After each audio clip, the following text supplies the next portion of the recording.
Okay, so today I'm going to be talking about the causes of World War I, First World War. So Year 9, relevant to you because we did this at the start of the year.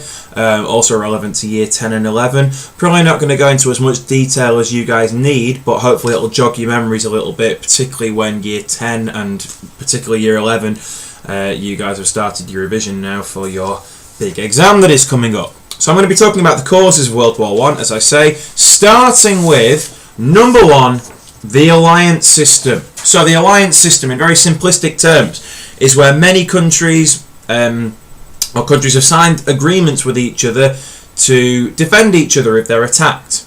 So one country gets attacked and their allies will come to help them, to defend them, and maybe attack the other countries as well. So there are 2 alliance systems that you need to know about. The first one is the Triple Alliance. So, who is in the Triple Alliance? I'm sure many of you remember this, you should do, but if you don't, who's in the Triple Alliance? Well, there are 3 countries, hence the triple part: Germany, Austria-Hungary, and Italy. They are the Triple Alliance, or they make up the Triple Alliance.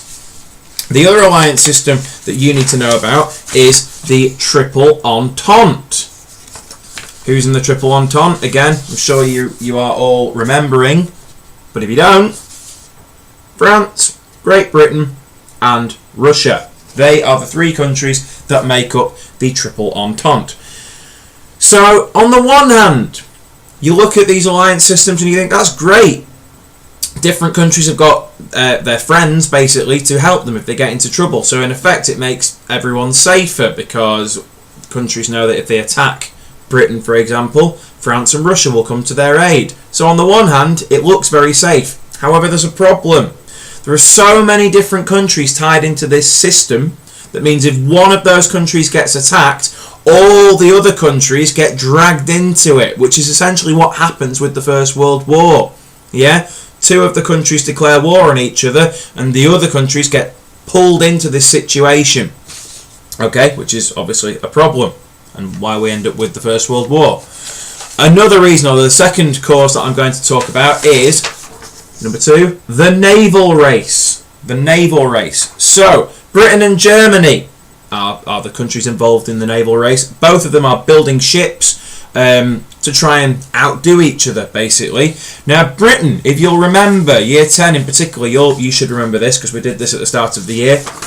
Britain has always had a navy that was bigger than the next 2 navies combined. And this is known as the 2-power standard. Yeah, so Britain's navy is always bigger, or should always be bigger, than the next 2 navies combined. The country with the 2nd biggest navy and the 3rd biggest navy, Britain's navy should be bigger than both of those put together. Okay, the 2-power standard, that is known as. So Britain has traditionally had a very powerful navy.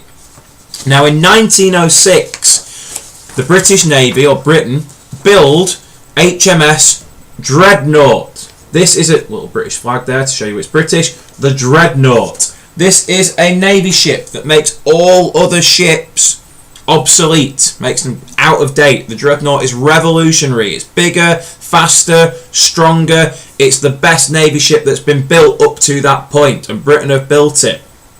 So this creates some tension between Britain and Germany, who are already racing each other to make the most and the best ships. So Germany then developed their own ship called the Nassau. The Nassau. And basically, the naval race is the race between Britain and Germany to see who can have the biggest navy, who can build the most ships and the biggest ships and the best ships, which again causes a great deal of tension. You've already got some tension with the alliance system present with the naval race. This makes even more tension. Okay, between Britain and Germany in particular.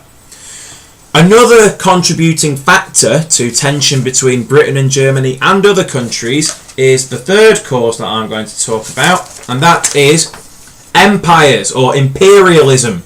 Okay, empires. Now, most of the European countries, the major European countries, so Britain, Germany, France, most of them are taking over other countries, basically. That's what having an empire is, having land around the world, basically. Not just your own country, but countries around the world.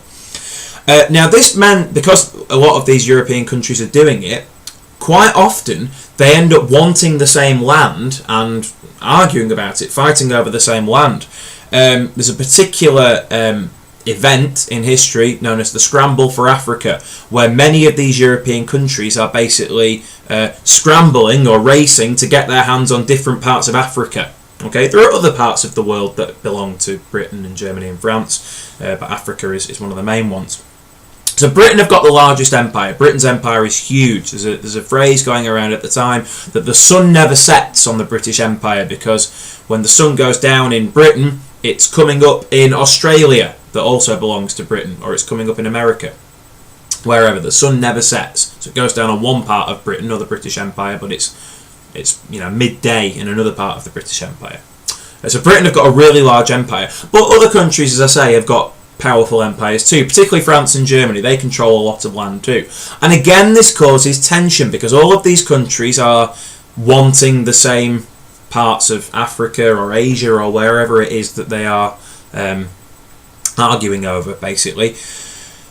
Now, going to war means that whoever wins that war can potentially take land off the other country. So, for instance, if Britain and Germany have a war and Britain wins, they can take parts of land off Germany, particularly German East Africa. So if Britain beats Germany, they can take German East Africa off Germany. Or if Germany beat Britain, potentially they might be able to take part of the British Empire off them. So the idea of having a war over empire or over land is another kind of popular idea among a lot of these countries. If we have a war with them and we win, we can potentially get our hands on more land.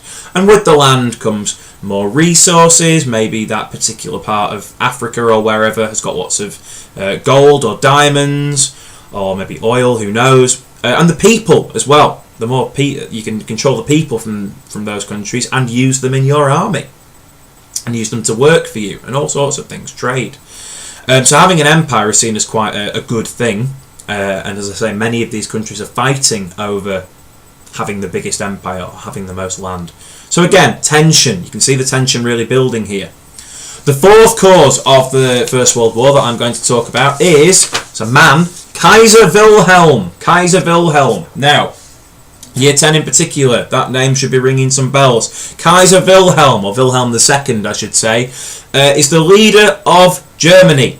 Okay? Now, Kaiser Wilhelm hated England. Okay, which is a little bit ironic, really, because his grandmother is Queen Victoria, one of our most famous monarchs.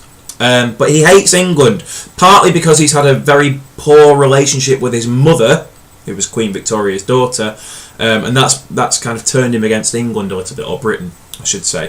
The other thing about Kaiser Wilhelm is he likes war, basically. He's obsessed with the military. He always wore a military uniform. He's fascinated by war and fighting and conflict. On top of this, he wants to make Germany a great power, a great country. And again, he sees war as a way of doing this. Okay, so not only does he hate Britain, not only is he fascinated by war, he also wants to make Germany great. So the idea of having a war with Britain will fulfill those three things, really. One, I can potentially beat Britain, who I don't like. Two, I can make Germany bigger and stronger and greater. And three, it fulfills my wish of having a war, because I quite like war. Kaiser Wilhelm. So that's another reason, another cause of World War I. Kaiser Wilhelm actually wanting a war, particularly with Britain. Number 5, tensions between France and Germany. So, where does this all stem from? Well, France and Germany had previously been at war, and France had lost. And when France lost, Germany took part of France off France. Okay, they took a place called Alsace and Lorraine. Okay, I've got the card. Alsace and Lorraine. So Germany take that off France. Okay, so it used to be part of France, now it's part of Germany. And France are determined to get Alsace and Lorraine back. They see it as part of France, not part of Germany. They want to take that part of or that land back off Germany. So again, the idea of having a war with Germany from a French point of view, if we can beat Germany, then the first thing we can do is take Alsace and Lorraine back off Germany, and make it French again. Okay, so that's another reason. France are also angling for a war with Germany, so they can take that land back. And finally, the final reason, which really triggers World War One, it does trigger World War One, is the assassination of Archduke Franz Ferdinand. You should all know about this, but I will tell you or remind you. When Franz Ferdinand was killed by a Bosnian Serb called Gavrilo Princip, there you go, a Bosnian Serb, member of the Black Hand, you'll remember that, wants Bosnia to unite with Serbia. He kills Archduke Franz Ferdinand of Austria-Hungary, who controls Bosnia. This leads to the alliances getting involved because Austria-Hungary declares war on Serbia. But Serbia is allied to Russia. Okay, and if you cast your mind back to the start of this video, remember Austria-Hungary are part of the Triple Alliance. Russia are part of the Triple Entente. Austria-Hungary's ally, Germany, come to defend them.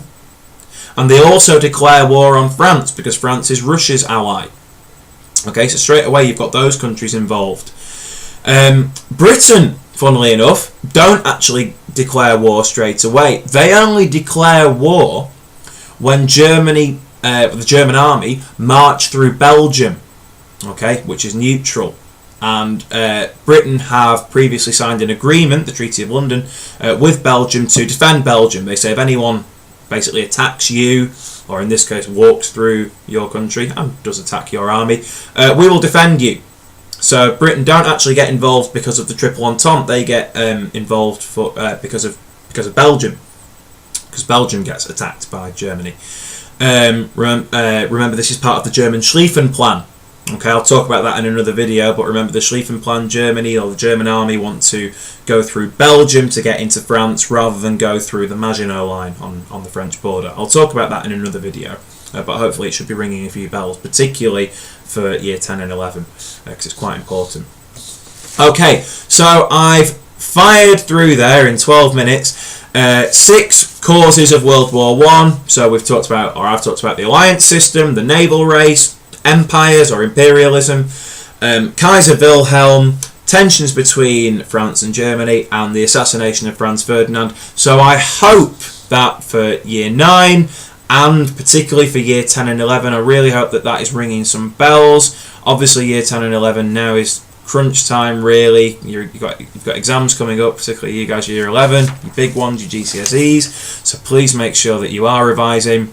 I'll be working on more videos for the GCSE course over the next coming weeks, but I hope this has been of some use to you, and I'll see you soon.